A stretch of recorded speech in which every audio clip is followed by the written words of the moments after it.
Ok. Então a gente vai falar de um problema clássico, na verdade, um dos primeiros coisas que você tem que fazer para o resto funcionar, que é o reconhecimento de entidades nomeadas. Ok? Basicamente, a gente vai ver que a gente reconhece as entidades nomeadas para poder montar relações ou entender eventos. Tá? Então vamos lá. Então, o que é uma entidade nomeada? Basicamente, uma entidade nomeada é um nome próprio. Né? Só que a gente está falando aí da própria entidade. Né? Então, quando a gente fala reconhecimento de entidade nomeada, é que o verdadeiro problema da gente é associar o símbolo, né, àquela entidade que existe no mundo real. Então, uma entidade nomeada é referida por um nome próprio. As três mais comuns são pessoas, locais e organizações. Tá? Também se usa esse problema de reconhecimento de entidade nomeada para tratar do problema de reconhecimento de data, hora e tempos, né, expressões temporais e até mesmo preços, ok? Então, um exemplo simples do que a gente quer pegar um texto que não está marcado e a gente vai marcar, encontrar nele as entidades nomeadas. Então, a gente tem aí um exemplo onde a gente encontrou várias entidades e colocamos aí o tipo dela, a organização, né?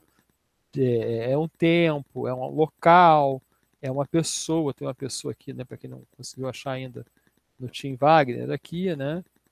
Local tem várias cidades. Né? E o que a gente pode entender é que algumas entidades nomeadas até são mais fáceis que outras. Né? Então, por exemplo, locais são mais fáceis de identificar do que pessoas. Porque locais a gente até conhece muitos no mundo, né? E pessoas pode ter um nome lá que a gente não conhece. Apesar de que, né, as entidades, apesar de que as entidades nomeadas, elas vão como é que se fala? Elas vão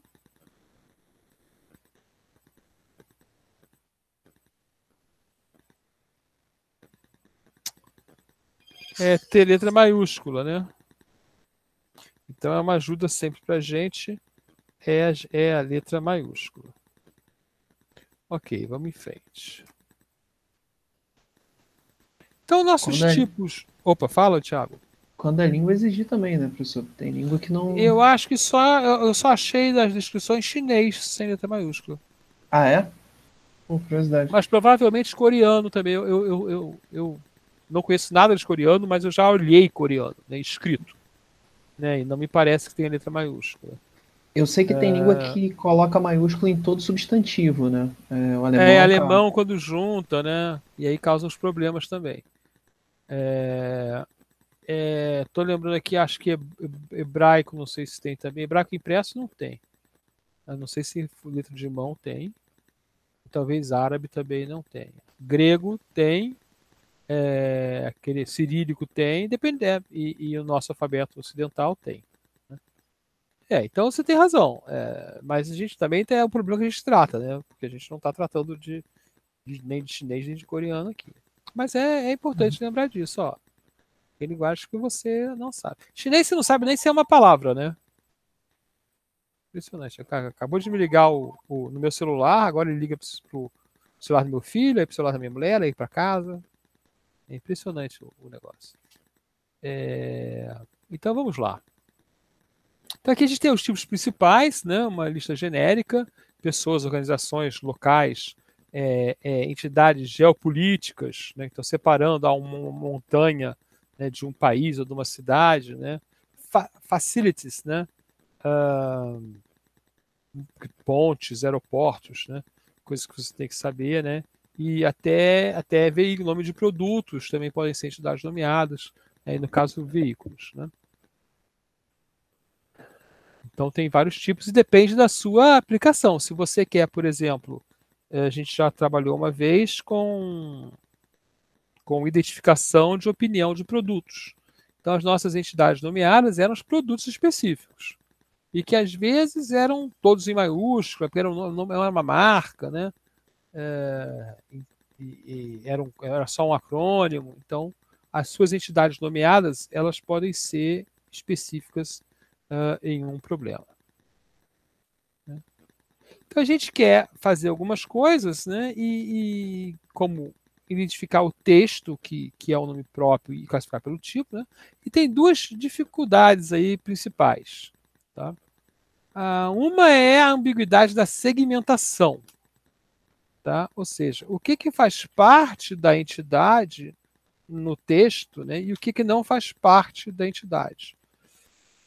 Vocês vão ver a maneira que a gente representa a entidade nomeada, ela é uma maneira interessante. Né?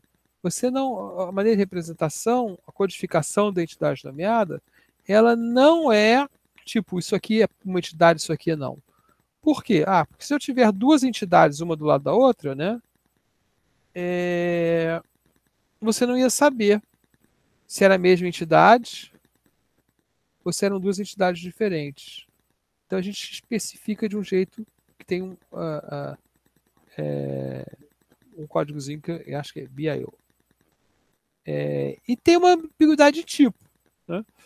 Aí a figurinha também do Jurafsky, né? Quando você fala de Washington, né? O Washington, mas tem lá o Washington pessoa, né? Específica, né? O presidente americano. Aí tem o Washington qualquer, tinha um amigo chamado Washington. Aí tem a cidade de Washington, que é um local. Tem a cidade de Washington como uma entidade política. Tem Washington como uma referência ao governo americano. Quando a gente fala, né? Brasília afirmou o quê? Washington afirmou o quê? Né? E parece ter um automóvel chamado Washington. Né? Um veículo chamado Washington, que eu não sabia. Né? Mesma coisa para Down Street, pode ser uma rua, ou pode ser uma referência ao governo britânico. Né? O IRA, que pode ser várias coisas também. E a marca Louis Vuitton, né, que pode ser pessoa, é o próprio dono, né, a organização, um produto da marca. Então a gente tem uma ambiguidade ali que precisa de uma informação ao redor para dirimir a dúvida. E aí a gente tem um exemplo de um texto que usa o Washington. Né? Ou são vários textos? Aqui acho que são vários textos. Tem o Washington Time, né? Mas a gente pode imaginar, né, que eu posso falar, Washington foi o primeiro presidente americano responsável por fundar a cidade que hoje se chama Washington, né, e que fica, sei lá, vamos dizer, fica ao longo do rio Washington, e aí fica essas coisas, esse bando de Washington na mesma palavra. Eu não sei nem se existe um rio Washington, mas para ter ideia de como as coisas funcionam. Né? A gente pode falar também coisas como, tipo, o aeroporto de Milão não fica em Milão. Né? Então tem o aeroporto de Milão, que é o nome do aeroporto, não fica em Milão, né? Ele fica lá em outra cidade que tem seu nome.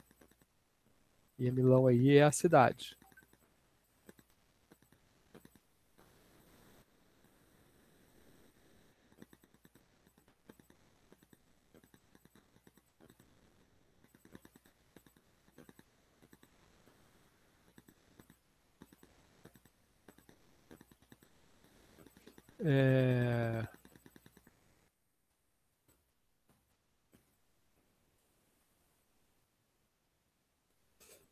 Aqui então.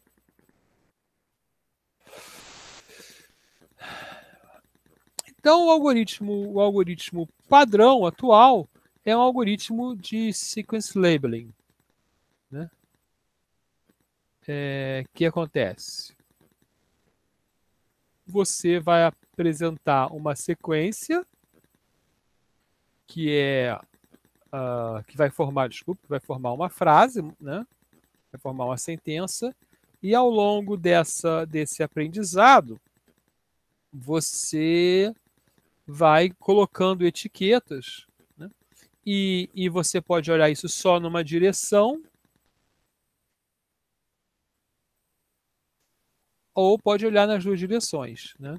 Eu acho que eu cheguei a falar sobre isso, né, que é uma maneira de você melhorar os seus embeddings no caso dos algoritmos, né? Então, os rótulos têm que capturar, né, quando começa e quando termina aquela referência a uma entidade nomeada, né, aquela sequência de palavras. E aí a gente já olhou essa técnica EMMM aqui, quando falou de post-tagging. Ele é uma atividade meio parecida com a de post-tagging, tá? Inclusive, o post-tagging acha NNPs, né? No código lá do Stanford, que são nomes próprios, né? Substantivos próprios. Se não me engano, a técnica EMM ela é sequencial. Aí você tem o BLSTM, que é a técnica que usa aquelas caixinhas que a gente usou, né, abertas, né, uma rede recorrente aberta, né, desenrolada, né, que eles usam até o termo, né, ou a técnica de transformer usada hoje em dia em qualquer coisa, né? Por que você usa isso? Porque tem, tá ali, é o melhor e a gente usa. E essas três, a MMM, né, já tinha já tinha aquele Maximum Entropy Markov Model, né? E CF é Conditional Handle Fields. Já tinha resolvido razoavelmente o problema. Então, o que a gente quer? A gente quer pegar lá a nossa entidade nomeada e a gente vai usar essa marcação que chama IOB. Então, o problema é esse, né? O problema é pegar uma palavra, uma sentença, desculpe, e marcar palavras com rótulo B de beginning, do rótulo I de inside o nome, né? E o rótulo O, que é, ok, acabou. Esse lugar aqui não é uma entidade nomeada. Então, nossa primeira tarefa é essa, é fazer essa marcação IOB, né? IOB nas palavras. De uma sentença. Hoje em dia a gente mostra a sentença. Então, quando usa o modelo de máxima entropia de Markov, o que você usava eram várias features, né? Então, as features comuns aí seriam a identidade da palavra, a identidade das palavras ao redor, né? Embeddings das palavras ao redor, a marcação de post-tag, né, da palavra e das palavras ao redor,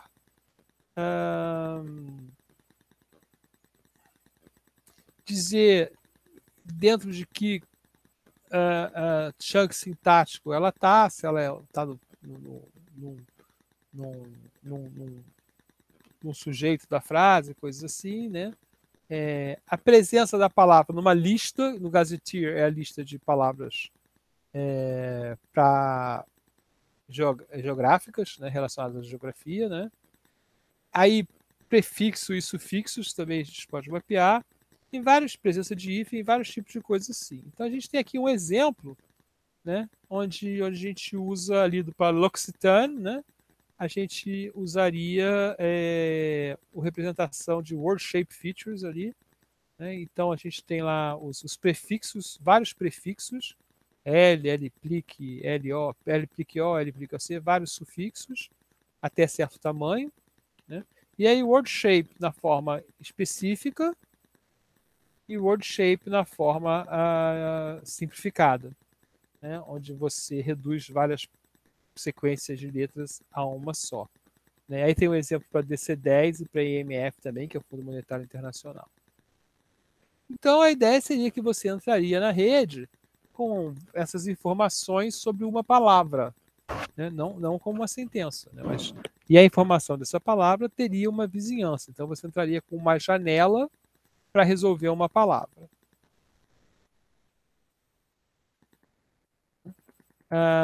Tem os gazetteers, tem o name list também. Name list os americanos conseguem via censo. Eu tentei pegar no IBGE a lista de nomes, apesar do IBGE fazer a brincadeirinha de você saber quando o seu nome era usado, né, eu não conseguia obter a lista de nomes que existe no Brasil. Na verdade, a lista de pré-nomes só. Mas no IBGE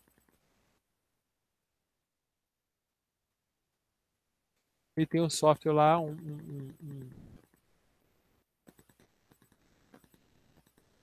um exemplo, vou mostrar aqui, né, que é interessante. Vou botar aqui meu nome, né? Vocês vão ver que meu nome é um nome tipicamente da década de 60, né? 50 na verdade, é para 60, na minha época.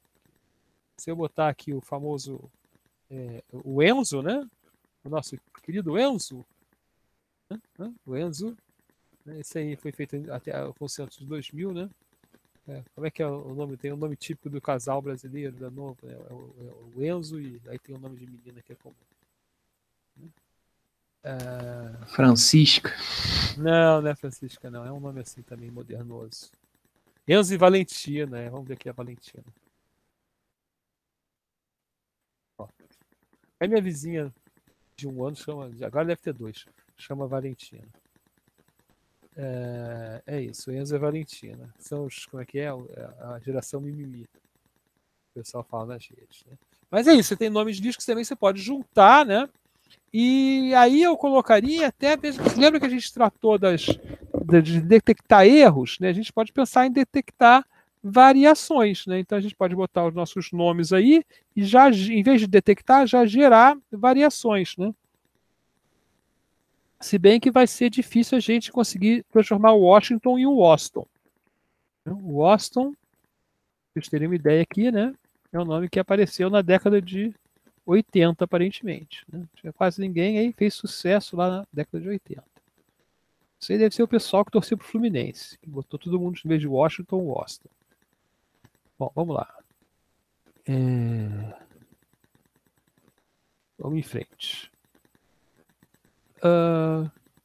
É interessante, né? Porque essas features que foram criadas, e aí tem essa coisa que é interessante também, que é a engenharia de features, né? Então, quando você trabalhava com texto, você ficava, vou botar aqui o tamanho da frase, vou botar aqui a classe da palavra, vou botar aqui isso, botar isso aqui. Então, você fazia uma busca de features úteis, né? E você tirava, não vou mostrar, por exemplo, eu fiz um trabalho uma vez que a gente descobriu que tinha que tirar os nomes próprios. Né? Não, tira os nomes próprios que está atrapalhando a classificação. Né? Então essas features funcionam muito bem para notícias. E notícia tem uma forma de escrever padrão, né? E não funciona para fontes informais, e não funciona, por exemplo, para chinês. O word shapes, principalmente, não funciona para chinês, porque não tem letra maiúscula. Então não funciona, sei lá, para coreano, para aquele outro alfabeto japonês lá, né? Que não tem letra maiúscula. Então isso aí tem uma noção interessante.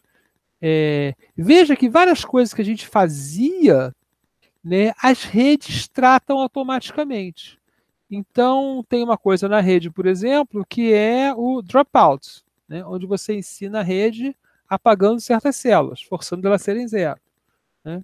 E a gente viu um mecanismo de atenção, que é uma configuração de rede, que tem um mecanismo local e global, onde você pode apagar a importância de certas palavras na rede. Né? Então, essas coisas nos levam Você não precisa pensar, né? Você tem lá 12 camadas ou 24 camadas que pegam a informação, vão caminhando sobre ela, vão fazendo atenção, né? Vão saindo da localidade, né? Porque quando você está lá embaixo numa rede de transformers, né? A posição da palavra talvez tenha um impacto, mas quando você vai subindo lá no alto, né? Você já misturou tudo, você já está representando outras coisas. Apesar do que teve gente que achou informação sintática ali na rede, no meio da rede, né? A ideia básica é a informação semântica mais no fim, ou também mas também está espalhada pela rede toda.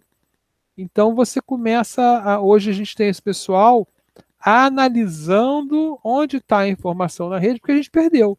Antigamente você falava, olha só, eu vou criar aqui uma árvore sintática, e você falava, então tem um ponto lá no alto da árvore, que eu sei umas coisas genéricas, tem um ponto lá embaixo da árvore, que eu sei qual é a classe gramatical. Agora não, agora você bota na rede e acha no final lá. Você pode ter uma resposta que é a classe gramatical da palavra, em outro lugar você pode saber outra coisa, né? Porque você pode botar, na verdade, várias redes no final disso, né? E aí você não sabe muito bem como aquilo foi descoberto. Então, quando você, por exemplo, está entregando uma base de treino, né, para um classificador de NER, uma coisa que você poderia entregar é a palavra, né, o seu post-tagging, que já é um aprendizado. Olha só, né, o post-tagging já é um aprendizado em cima de uma rede, hoje em dia. Né? E você teria, antes disso, uma correção das palavras, que a gente viu, correção de palavras, a gente viu com um algoritmo bem simples, baseado em expressões... eu sempre perco essa palavra, né?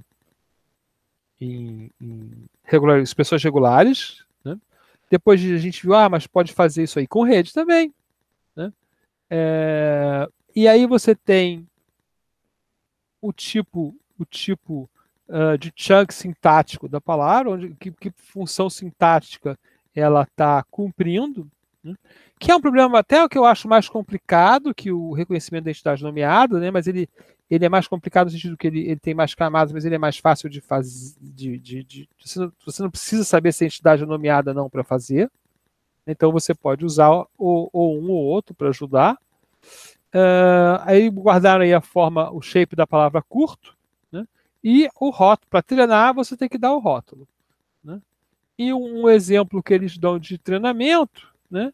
É um treinamento por meio de janela, né? Onde você está treinando aqui, no caso, a palavra corp. Né? Aí você pode botar qualquer classificador aqui, né? E você vai pegar para cada palavra ela e as suas features. Né?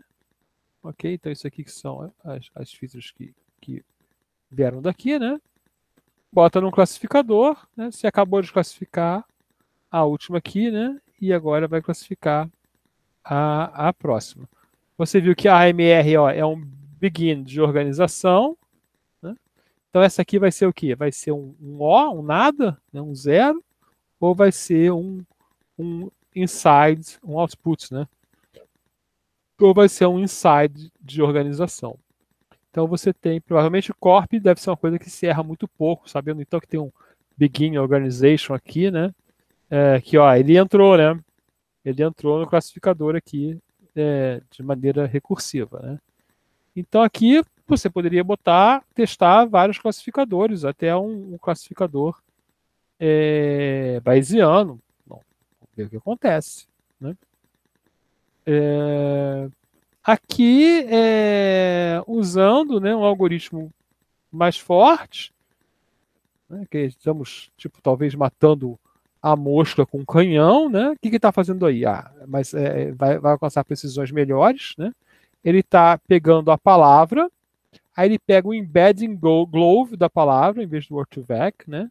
Esse é o trabalho de LAMP, de 2016, vê que esse trabalho tem 4 anos, usava LSTM. Aí ele pega a palavra e faz um LSTM para os caracteres da palavra e gera outro embedding. Aí ele concatena esses dois embeddings para a sequência de palavras, né, e passa pelo LSTM nas duas direções. E aí ele concatena as duas direções para colocar num conditional random fields para classificar. Então o que a gente entende aí, né, é que o processo bastante complexo para um problema simples, aí realmente, né, você vai matar o problema por causa disso, vai trazendo as informações. Né? Sendo que, nesse caso, eu sou louco para apontar na tela, né? Tem que pegar essa canetinha maldita. A gente vai ganhar uma mesa de digitalizadora para usar. Sobrou um dinheirinho lá no departamento de pós-graduação. Eles vão, né? Veja só, tem o LSTM, ele tem uma informação de todos os outros, né? Então você tem essa realimentação aqui, né? Você mostra a frase, como ele tá desenrolado aqui, né? Você mostra a frase toda, né? Mas você vai ter que calcular primeiro daqui para poder ir usando o valor na próxima, né? E depois aqui vai usando o valor na próxima. Vê que isso, né? Obviamente, esse cara aqui ele tem o valor de tudo, esse cara aqui tem o valor de tudo. Agora,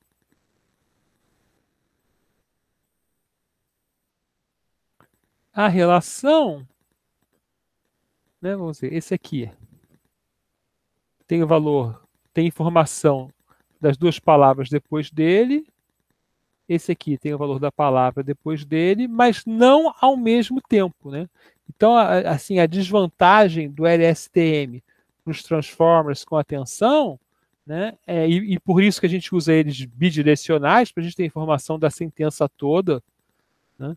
Enquanto nos transformers com atenção lá, a gente tem a informação da sentença toda sendo misturada ao longo dos níveis adirecional. Lembra que eu fiz esse comentário? Ó, fala bidirecional, mas na verdade é adirecional. Tá? Então, isso que eu falei, poxa, em vez de ficar aqui agora explicando RTS, tem coisas bastante complicadas, por exemplo, para você criar significado de palavras, né, que tem conhecimento linguístico e presume que as pessoas pensam que é uma representação do mundo de alguma maneira, é uma rede LSTM que teve um resultado bom nisso. Né?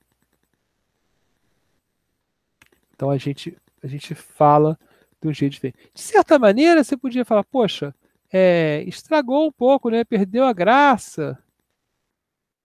Eu perdi o artigo do GPT-3. Mas é isso que temos. Tá? Então, ó, eu quero fazer uma entidade nomeada. Ah, tudo bem, você tem essa opção aqui, né, que é uma opção interessante, e você tem a opção de não levantar nenhuma dessa informação, simplesmente colocar as palavras num bando de caixinha desse tipo. Ah, talvez eu tenha aqui o GPT aqui em volta.